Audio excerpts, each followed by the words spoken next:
বোঝাতে চাইছি। স্বরূপ বিশ্বাসের নাম এসছে, এবার উত্তর দিতে পারি। স্বরূপ বিশ্বাস বলছেন যে স্বাস্থ্যসাথী কার্ডটা অতটা ভালো নয়, অন্য প্রকল্প বেশি ভালো। এর উত্তর আমার মনে হয় সবচেয়ে ভালো দিতে পারে অরূপ বিশ্বাস। তিনি রাজ্যের আমাদের মন্ত্রী এবং গত 13-14 বছর ধরে মন্ত্রী, এবং তিনি সমানে স্বাস্থ্যসাথী কার্ড নিয়ে, স্বাস্থ্যসাথী প্রকল্প নিয়ে রাজ্য সরকারের হয়ে গ্রামে গ্রামে প্রচার করেছেন। এবং ওনারই ভাই, ছোট ভাই যদি প্রশ্ন তোলে যে না স্বাস্থ্যসাথী বিমাটা অতটা ভালো নয়, তার উত্তরটা আমার মনে বড়দাদা দেওয়া উচিত। এবং যেখানে কোটি কোটি মানুষ গ্রাম বাংলার যারা এই স্বাস্থ্যসাথীর প্রকল্পের মাধ্যমে কত মানুষের পরিষেবা পেয়েছে সেটা অজানা নয়। আমরা এটাও দেখেছি স্বাস্থ্যসাথী প্রকল্প একটা অ্যাওয়ার্ড উইনিং একটা প্রকল্প মমতা ব্যানার্জি সরকারের, এবং এই প্রকল্পটা অন্যান্য রাজ্যে সরকার জেতার পর এই প্রকল্পটার নাম চেঞ্জ করে তারা তাদের রাজ্যে এটা ইউজ করেছে। এটা আমি বলছি না, আপনারা সবাই জানেন। সেই প্রকল্পের মাধ্যমে যদি স্বরূপ বিশ্বাসের যদি প্রশ্ন থাকে স্বাস্থ্যসাথী এইটা, তাহলে আমার মনে হয় যে অরূপ বিশ্বাস ইলেকশনের আগে মানুষের, আমারও প্রশ্ন, অরূপদাকে কে স্বরূপদা এটা বলছে স্বাস্থ্যসাথীটা নাকি খুব ভালো নয়, এবং মুখ্যমন্ত্রী যে উদ্যোগটা নিয়েছে, মুখ্যমন্ত্রী পাঠিয়েছে, মুখ্যমন্ত্রীকে ডাইরেক্ট চ্যালেঞ্জ করা হচ্ছে যে না স্বাস্থ্যসাথী কার্ডটা টেকনিশিয়ানদের জন্য ভালো নয়। আসুন জিজ্ঞেস করুন এই টেকনিশিয়ানদের। আমি একটা এক্সাম্পল এখন দিলাম যে একজনের স্বাস্থ্যসাথী কার্ড ছিল না, তার বউ খুব সিরিয়াস, এমার্জেন্সি করে তার কার্ডটা বার করা হলো, তিনি এখন হসপিটালে যাবেন।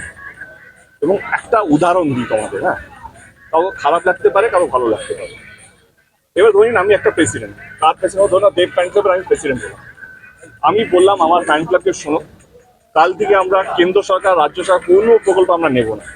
কেন্দ্র সরকারের যদি বন্দে ভারত থেকে আমরা চড়বো না, আমরা প্রতিবাদ করব। রাজ্য সরকারের কোনো সরকারি বাস ইউজ করবো না, ট্রেন ইউজ করবো না, যাত্রী সাথী ট্যাক্সি ইউজ করবো না। আমরা দেখিয়ে দেবো সরকারকে আমরা কতটা পাওয়ার। আমার ফ্যানটা বলো ওকে দাদা করবো না, কেউ চড়ছে না, সবাই হেঁটে হেঁটে যাচ্ছে, কেউ হাত থেকেই বেরোচ্ছে না, কেন এত দূর যেতে হবে। কিন্তু মূর্খগুলো আমাকে প্রশ্ন করছে না, দাদা এটা কেন, আপনি তো ফ্লাইটে যান, আপনি ট্রেনটা বন্ধ করলে আপনার তো কোনো অসুবিধা হচ্ছে না। আপনি ট্রেন গাড়ি সাথী বা ট্যাক্সিতে যান না বা বাসে যান না, আপনার তো নিজস্ব গাড়ি আছে। এই প্রশ্নটা কেউ করছে না। স্বরূপ বিশ্বাসের স্বাস্থ্যসাথী কার্ডের প্রয়োজন নেই, তার যথেষ্ট ইনকাম আছে। আমার মনে হয় তিনি স্বাস্থ্যসাথী প্রকল্প না হলেও চলবে, কিন্তু টেকনিশিয়ানদের এটা দরকার। এবং সাপোর্টার হওয়া ভালো, অন্ধ সাপোর্টার হওয়া বাজে, ব্যাড এক্সাম্পল। ভক্ত হওয়া ভালো, অন্ধ ভক্ত হওয়া খারাপ।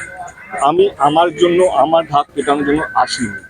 আমি এসছি, আমার কাছে অনেক টেকনিশিয়ান এসছিল, তারা বলেছিল তাদের যে সরকারি বিমাটা লাস্ট ইয়ার ক্যান্সেল হয়ে গেছে, তাদের কাছে এখন কোনো বিমা নেই। এবারে আমি সমানে টেকনিশিয়ানের পাশে ছিলাম। এই স্বাস্থ্যসাথী নিয়ে আমি আরেকটা এক্সাম্পল দিতে চাই। আমাদের এখানে একজন ফাইট মাস্টার কিছুদিন আগে ওনার ক্যান্সার হয়েছে, তিনি আমাকে অ্যাপ্রোচ করেছেন। এবারে যা হয় প্রসেস প্রোটোকলকে, দাদা আপনার কাছে স্বাস্থ্যসাথী কার্ড আছে, ওনার কাছে স্বাস্থ্যসাথী কার্ড নেই, এবং উনি ওনার সঙ্গে আমি কাজ করেছি। তো আমি আমার তরফ থেকে যতটুকু মানে অর্থ দিয়ে তাকে সাহায্য করার চেষ্টা করেছি। এবার ওনার কাছে যদি স্বাস্থ্যসাথী কার্ড থাকতো তাহলে এই পরিষেবাটা তো তিনি পেতেন যে কোনো একটা হসপিটালে গিয়ে। এটা বুঝতে হবে আমাদেরকে। এটা স্বরূপদা বা দেবকে আমরা যে লড়ছি এটা না, আমরা লড়ছি টেকনিশিয়ানদের কীভাবে সুস্থ রাখবো, একটা সুস্থ পরিবেশ তৈরি করবো। আর আমার লড়াইটা এটাই যে মানুষ যেন ভালো থাকে, আমার টেকনিশিয়ান যেন ভালো থাকে। আর তোমার প্রশ্ন ছিল কি 7.2%, তাহলে যে 7.2% দেবে সে তো নিজেই বিমা করতে পারে।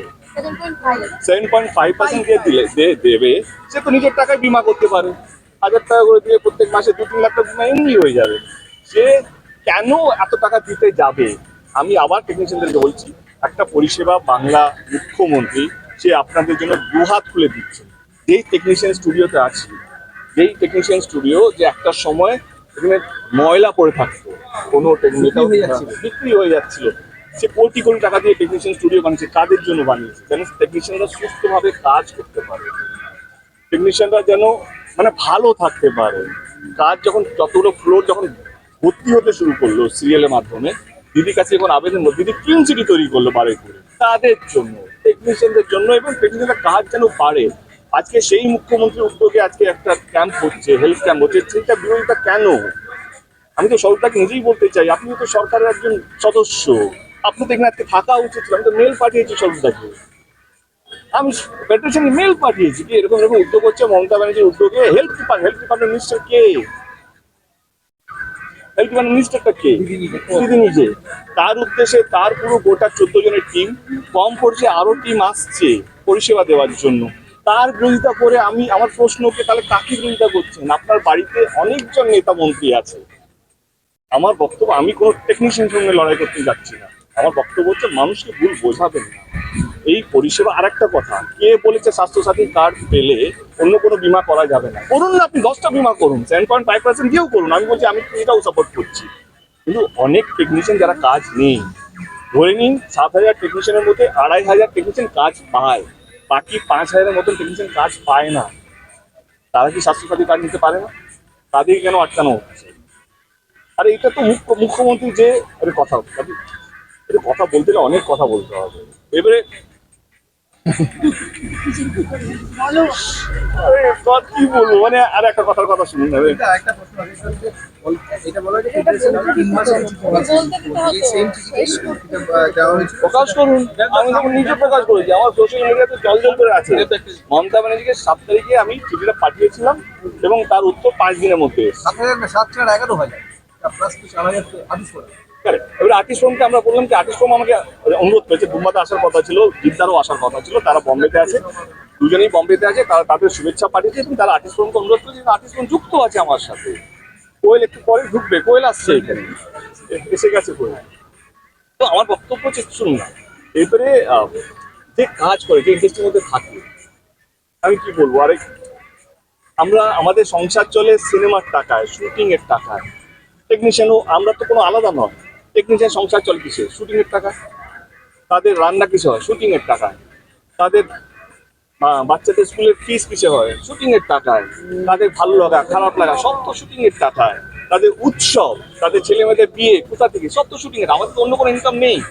এবারে আমার বক্তব্য, যে 24 ঘন্টা শুটিং এর মধ্যে থাকে, এই টেকনিশিয়ানদের সঙ্গে থাকে। এই যে আমি হোলিতে আমরা নর্থ বেঙ্গলে শুট করছিলাম অ্যাম্বুলেন্স দ্বারা, আমরা তো একসাথে হোলি না, যে সুখ দুঃখ ভালো খারাপ বন্ধ, যে 24 ঘন্টা টেকনিশিয়ানদের সঙ্গে। আর আমি কি দাদাগিরি করতে পারি সেইটার থেকে বেরিয়ে এসে টেকনিশিয়ানদের জন্য ভাবুন।